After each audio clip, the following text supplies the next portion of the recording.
What I would recommend is that you pick the essential that appeals to you. So let's just say slow. That's one of the essentials. And you and your mate could read that on the weekend. And then what you want to do for the following week is you're going to take just 5 to 10 minutes a day and be very intentional about working with that essential. So people can say, well, what does that look like? So let me just give you an example. If you were to take slow, the essential slow, you'd read it. And then on Monday, you would intentionally work with slowing your child down, let's say, with something they're having difficulty with. Maybe it's their homework, feeding, in play, and getting dressed. You intentionally use your hands and help slow them down so that they can experience the difficulties they're having in a different way. And they might find that it's easier for them. They might find they were doing something that was getting in the way of them doing it easily. And you work with that for the day for just 5 minutes. Then the next day, maybe you're playing with your child and you want to work with fast and slow. So maybe you'd move your child really quickly and then you'd move them very slowly. Or you'd move them very fast and you would go very slowly. Or you'd work both with fast, you both would move slow. So that they can start perceiving how it is they move when they're moving fast, how it is they're moving when they're slow, and you can perceive differences with your child as well.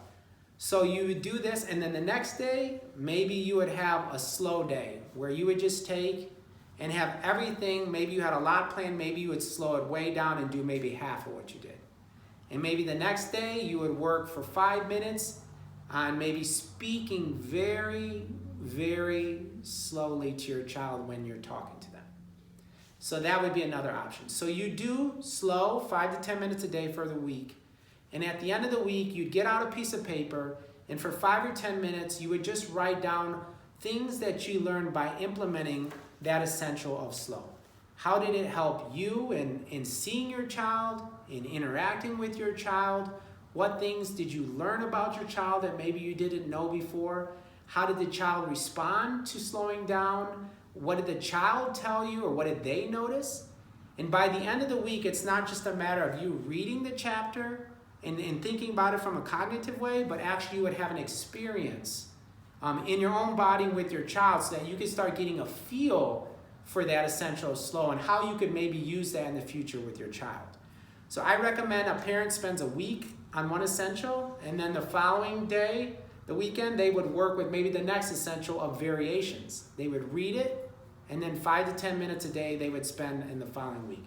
So by doing that, if you do that, that's 9 weeks that you'd have of homework that you could use in between the lessons. And what will happen is it will keep the learning going at home.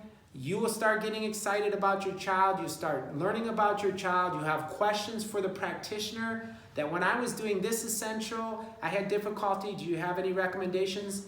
And we as practitioners can continue to guide and help you at home in moving your child forward. So this is a great way to use this book. Like I say, I recommend all parents get this. I know you'll find it helpful. And I look forward to hearing back what you thought of implementing the program this way and if it benefited your child. Thanks for watching, and I wish you the best.